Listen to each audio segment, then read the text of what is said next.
Hey guys, I'm excited to share today's episode with you. I have been fascinated with this new phenomenon. It's not a new phenomenon, but it's new for me. It's called Pearson's Law. If you've never heard of Pearson's Law before, I'm going to read you what Pearson's Law is. It's really short.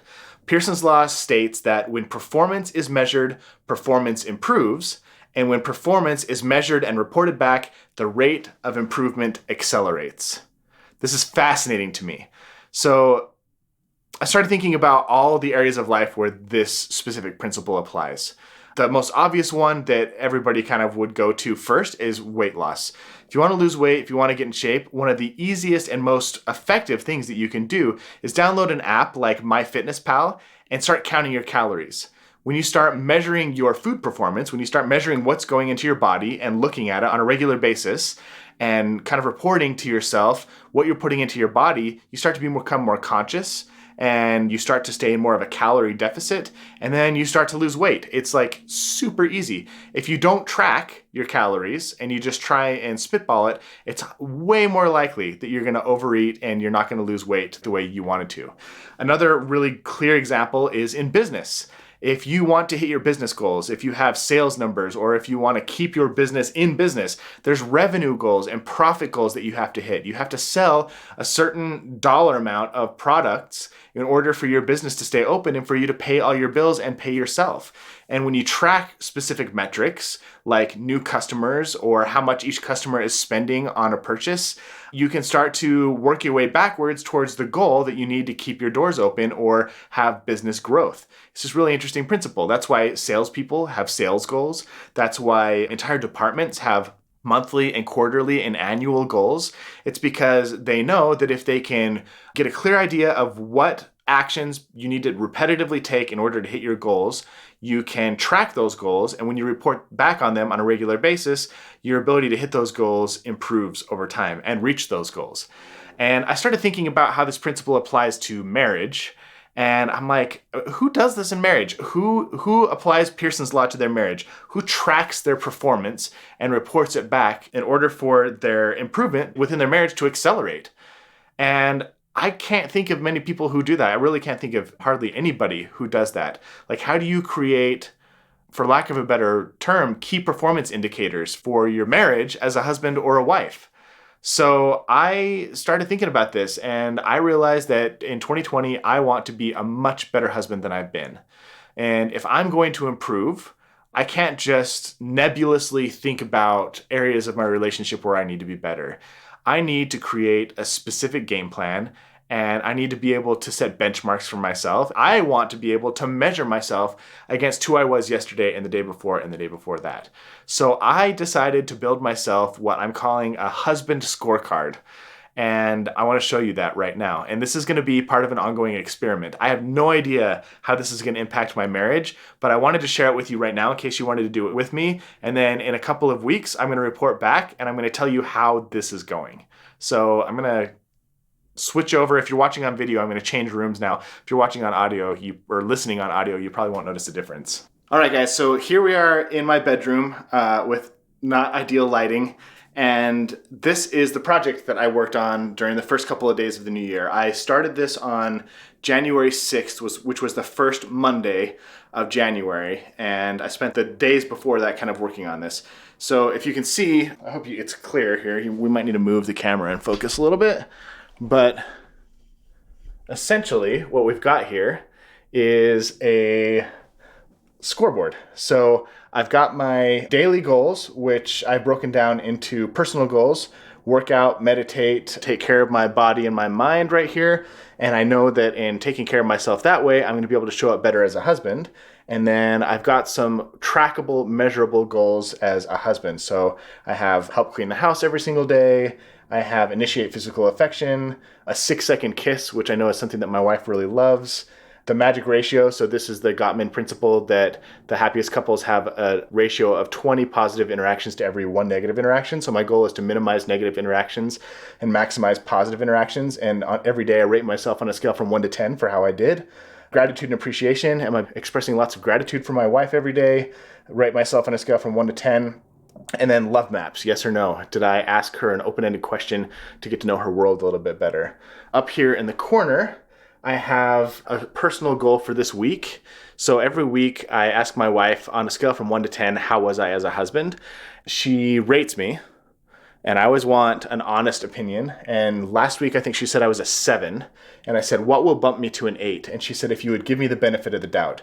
And I asked her specifically what that meant. And she said, in the moments where she's starting to feel negative or get upset, if I respond by telling her that I love her, and that'll help her get out of that funk without me being critical of her. So that's my specific goal, to bump up to an 8 out of a 10. And my goal is eventually to become a 10 out of 10 husband. And then down here at the bottom, we have a daily routine reminder. So one of the routines I'm working on right now is my morning routine. So I wake up, and before I go to bed, I want to make sure that I have a full water bottle sitting in the bathroom so I can have a big drink of water first thing when I get up. I want to have my workout clothes right next to my bed if I don't wear them to bed. And I want to make sure that I have my iPad and the Bluetooth keyboard in a bag, because I take those to the gym with me. And then after I leave the gym, I go straight to like a little coffee shop where I sit down and write for a little bit. I'm working on some little side projects, and this is where I write a lot of the emails that I send out to my email list and blog posts and stuff like that. It's just kind of like my personal writing time. And when I do it on my iPad, I have a lot less distractions than when I'm on my desktop computer. So I like to take that with me to start into a good morning routine. And then over here in this corner, I have weekly goals. So these are the things I do once a week. So on Sunday, my wife and I have our marriage meeting where we go over logistics and finances, and that's where I ask her on a scale from 1 to 10, how am I doing as a husband? And then every week I want to have a date night with my wife. And so I check at the end of the week, yes or no, did I do those things? And now I get a weekly download of how I am as a husband, and I can add things or change things on this list if I want to. And I can track my progress, and hopefully over the first couple of months, maybe the first quarter of the year, I can go back and measure. Right now I'm doing really well, because whenever you start a new goal, it's easy to start with momentum, but we'll see how I'm doing in a couple of weeks.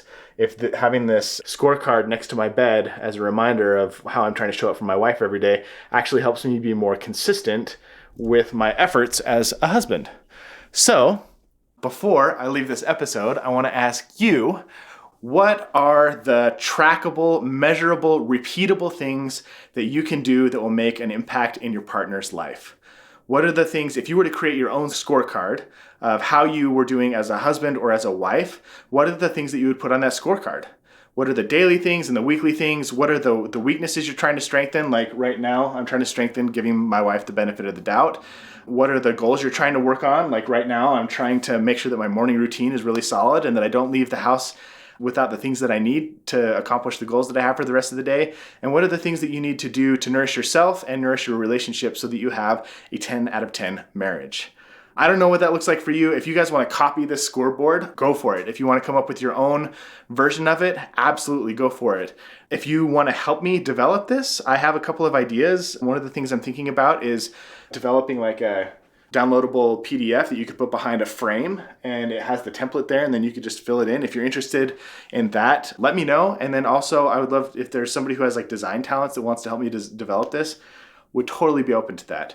But that is my scorecard, and I'm hoping that Pearson's Law pays off, that as I track and report on my efforts as a husband and the progress that I'm making, that my performance will improve exponentially. And I think ultimately that's what we all want. So if you're feeling stagnant in your relationship, if you're feeling kind of stuck, like you haven't gotten better as a husband or a wife, I think this is a great activity to go through and to take advantage of Pearson's Law. Start tracking your progress and measuring it and reporting back to yourself, and see if that helps you get more explosive gains. My hope is that for 2020, as you set these New Year's resolutions, whether it's to get into shape or to have really awesome routines or to have the best year of marriage ever, that this episode helps you think of some ways, or at least this specific way, creating a scorecard for yourself that will help you accomplish those goals. And yeah, thanks for tuning into today's episode. Talk to you next week. 9 times out of 10, when I ask a couple what their biggest struggle in their relationship is, they say one thing: communication. Couples think they have a hard time communicating with each other, but as we dig a little bit deeper, typically what we find out is that they're not really bad communicators. Both individuals in the relationship know how to listen, they know how to speak, they do a decent job sharing their feelings. When we really get down to the brass tacks, what they really struggle with is having difficult conversations. Most of us aren't taught how to manage the big emotions that come up when we're having hard conversations. And what happens in a marriage is that when you fail enough times at having one of those big difficult conversations, whether it's finances or sex or raising kids or in-laws or a long list of other things, what happens is we start avoiding those conversations. And that's when people start doing what we call walking on eggshells, or they become glorified roommates, because there's all these different conversations that they have to avoid inside their relationship if their relationship is going to continue to function. They're sick and tired of having these emotional blow-ups and these perpetual arguments. Well, I got sick of hearing people complain about not being able to communicate or have these hard conversations.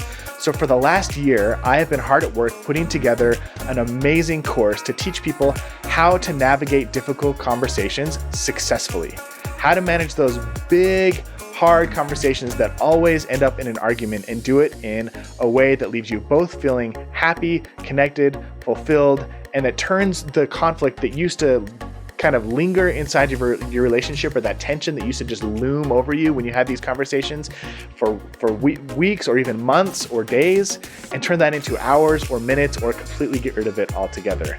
These are amazing research-based principles that I'm going to be teaching you. Every single lesson comes with a list of action items, things that you can go do to apply the things that you're learning right away. And the course is called Say What You Need to Say, and you can get access to it by going to talktoyourspouse.com. I'm really excited about it. I hope you go check it out, and I'll be sharing more about it in future episodes. If you are the type of person who struggles having difficult conversations, you are not alone. And oftentimes all it takes is learning a couple of really cool skills, tools, or principles, and it shifts everything for you. So if that sounds like you, go to talktoyourspouse.com and you can sign up right now.